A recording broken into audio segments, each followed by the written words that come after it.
કેમ લગ્નની શરૂઆતમાં જ તૂટી જાય છે 7 જન્મોનો સાથ? જ્યોતિષીએ જણાવ્યું છૂટાછેડા થવાનું ખાસ કારણ. આજકાલ લગ્ન બાદ થોડાક જ દિવસોમાં છૂટાછેડા થવાની નોબત આવીને ઊભી રહી જાય છે. એનું મુખ્ય કારણ શું છે તે જાણીએ તે પહેલાં મિત્રો, તમને વિનંતી છે કે આ વિડીયોના અંત સુધી જોડાયેલા રહેજો અને વિડીયો પસંદ આવે તો લાઈક શેર કરજો.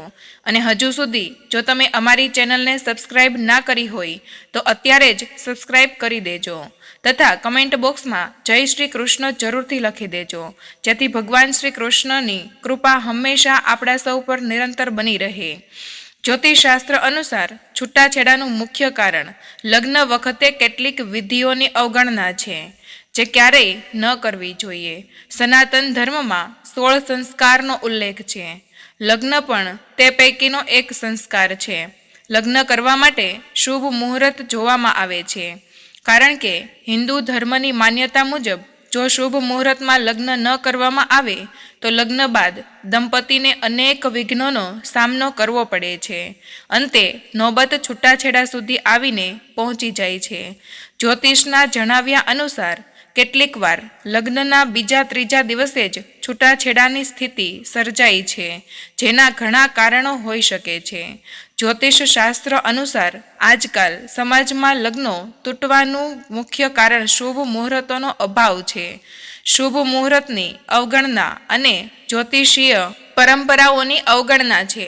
હિન્દુ ધર્મમાં છૂટાછેડા અથવા તો લગ્ન બાદ અલગ થવાનું કોઈ સ્પષ્ટ વર્ણન નથી. લગ્ન નક્કી કરતી વખતે વર અને કન્યાના 36 ગુણ સરખાવવામાં આવે છે, જેમાં 36 પૈકી 18 ગુણોનું મેળ ખાવું મહત્વપૂર્ણ છે. જોકે આજના સમયમાં લોકો તેની પણ અવગણના કરી રહ્યા છે, જેના કારણે સંબંધો તૂટી રહ્યા છે. શુભ સમયમાં લગ્ન ન કરવા વાસ્તુમાં જણાવ્યું છે કે લગ્ન માટે શુભ મુહૂર્ત પંચાંગના આધારે પસંદ કરવામાં આવે છે. આ શુભ મુહૂર્તનો અભાવ અથવા તો શુભ મુહૂર્તની અવગણના કરવાથી લગ્નમાં અવરોધો આવી શકે છે. આ માટે લગ્ન જીવનમાં સમાધાનની પ્રક્રિયામાં પંચેષ્ટ અર્થાત પંચમી ઈષ્ટની ગેરહાજરીનું ધ્યાન રાખવું મહત્વપૂર્ણ માનવામાં આવે છે. જો આનો અભાવ હોય તો લગ્ન પછી સંબંધોમાં ભંગાણ, લડાઈ, તકરાર અને બાળકો સાથે સમસ્યાઓ ઊભી થઈ શકે છે.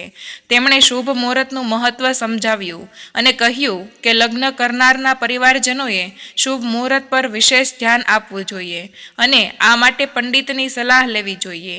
આજકાલ લોકો હોટલના સમય પ્રમાણે લગ્નનો સમય નક્કી કરે છે, જેના કારણે તેઓ લગ્નનું શુભ મુહૂર્ત સાચવતા નથી. પરંતુ ઘણીવાર શુભ મુહૂર્તમાં લગ્ન કરવા છતાં પણ પતિ પત્ની વચ્ચે કલેશ પેદા થાય છે અને વાત છૂટાછેડા સુધી આવી શકે છે.